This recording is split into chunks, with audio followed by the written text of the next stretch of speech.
Hey guys, it's Godbars here, the self-proclaimed hip-hop historian, and this is the 16th episode of my series where I grab a vinyl from my collection, talk about why I love it, what influence it has, and what its place is in the grand scheme of hip-hop. So I've pointed out in the past how a lot of albums will have an alternate album cover than the one on streaming services when you get the vinyl, but Westside Gunn kind of takes that to a different level. There's actually a decent chance that you could know this album, yet look at this album cover and hear the title Chris Benoit and not realize you have heard it because it's a lot more commonly referred to as Supreme Blientele, and the original album cover looks like this. While I really love that cover and would kill to have it in my collection, it was a lot easier to find a Chris Benoit version, and it's radically less expensive. It's like a $300-400 difference, and since it's sonically the same album, I really don't mind. If you aren't familiar with Westside Gunn, he's a founding member of Griselda, where he raps alongside his brother Conway the Machine,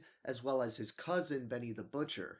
I was obsessed with Griselda at the time Supreme Blientele dropped, and they were pretty much all I was listening to from 2017-18 to like 2021. Griselda is a group that has an incredibly infectious element, which makes it so you'll see a lot of people get into Griselda and then just go down the rabbit hole of everything they put out. Part of this is due to the chemistry the three have, especially Conway and Wes, who are definitely the modern-day Ghost and Ray. Conway and Benny both have dope voices and flows, and they're usually both referred to as the MCs of the group, while Westside thinks of himself as more of a curator. And while Conway and Benny are definitely more built for ciphers, and their schemes and wordplay are some of the cleanest in the game currently, I've actually always enjoyed Westside Gunn's music the most, even if he doesn't consider himself a rapper first and foremost. What he lacks in complex multi-syllable schemes, I think he more than makes up for in personality. His voice is more in the league of like Danny Brown or Ghostface Killah, where it could be a little annoying to some, but to others it's addicting. I really enjoyed the way Westside structures his bars, and he'll use references or imagery that's super descriptive but can also be left up to interpretation to a degree. Of course, the thing he's probably become most iconic for, aside from his affinity for wrestling and fine art, is his top-tier ad-libs. While Griselda was initially known as these three, with occasionally the producer Derringer lumped in as a member, they've since expanded the roster quite a bit with other really dope underground rappers like Boldy James, Rome Streets, and Stove God Cooks, just to name a few. There's also artists who are in that same scene and have collaborated with Griselda on multiple occasions, but I don't believe are officially considered members. Guys like Rock Marciano, Ransom, and the God Fahim. There's actually a myriad of classics just from the main three that you'd be doing a disservice to not check out. Like What Would Sheen Gun Do, their official debut as a group. Fly God Is an Awesome God 1 and 2 by Westside Gunn. Everybody Is Food 2, Eat What You Kill,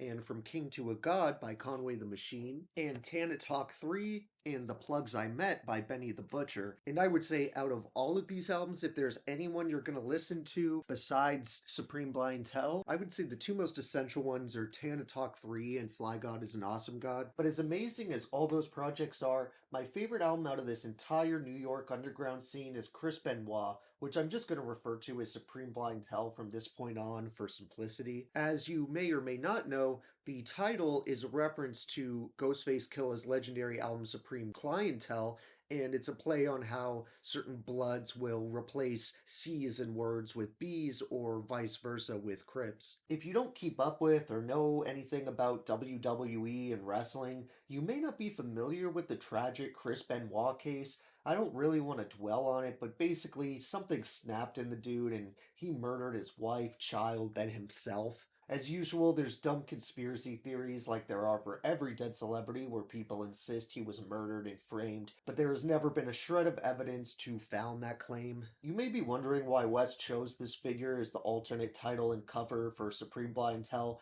but while I can't speak for him, I assume it has much more to do with his affinity for wrestling and controversial art than it does any actual statement on Chris or the situation. If you're familiar with Westside Gunn, you'll know that one of his favorite topics to reference is wrestling, and it's clear he's heavily influenced by classic WWE in particular. Many of his song titles will be that of a professional wrestler, or event, and plenty of the song and album artwork reflects this interest as well. I think it's a lot of fun how he incorporates these references, and it sets him apart from the other artists who share their affinity for dope boy talk but don't have a creative angle for it. What makes this experience so enjoyable for me is how Westside's unique and creative style is perfectly married to these grimy, dusty, prototypical New York beats. He will hang on to lines in this way that pretty much no other MC does, and it leaves his verses drenched in personality and memorable moments. His super unique high register makes it so there's a great contrast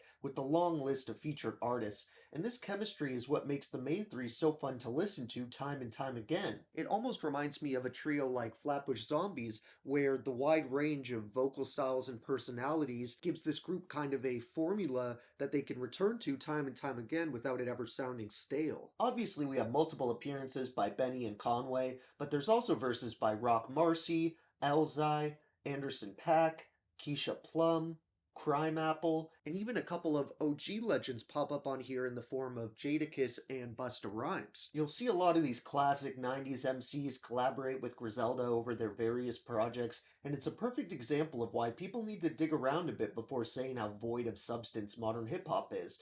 There's definitely countless people on old Locks and Busta Rhymes videos saying how nobody is making music like this anymore and today's rappers could never do this, when they are doing this, and a lot of those people whose videos they're commenting on are working with them and supporting them. While Derringer was traditionally Griselda's in-house producer at the time, on this project he has a wide range of producers that all manage to contribute grimy, minimal beats that all sound like they could have been done by one producer while still having color and diversity. What makes this extra impressive is how the roster of producers that contribute to Supreme Blientele range from old school goats who changed the genre, as well as newer, talented underground producers building up their resume. These include Derringer, The Alchemist, Pete Rock, Harry Fraud, Sadhu Gold, Rock Marciano, Static Selecta, Ninth Wonder, and Nephew Hesh. With an album like this, where I've listened to it countless times and love every song, I have to give a few honorable mentions for favorites before giving my main three, which for this one would be Amherst Station and Brossface Brippler. For my three main favorites, I'd have to go with Gods Don't Bleed, Brutus, and WrestleMania 20. Thank you for watching my 16th video. Be sure to like and subscribe and let me know what your favorite songs off of this grimy masterpiece are. Next time I'm going to be talking about another modern underground New York guy who shares some of the frequent collaborators that Griselda does, but he exists in a completely different space. So tune in next time to hear about that, and don't forget to have a great day, and I'll see you guys next time, okay? Alright.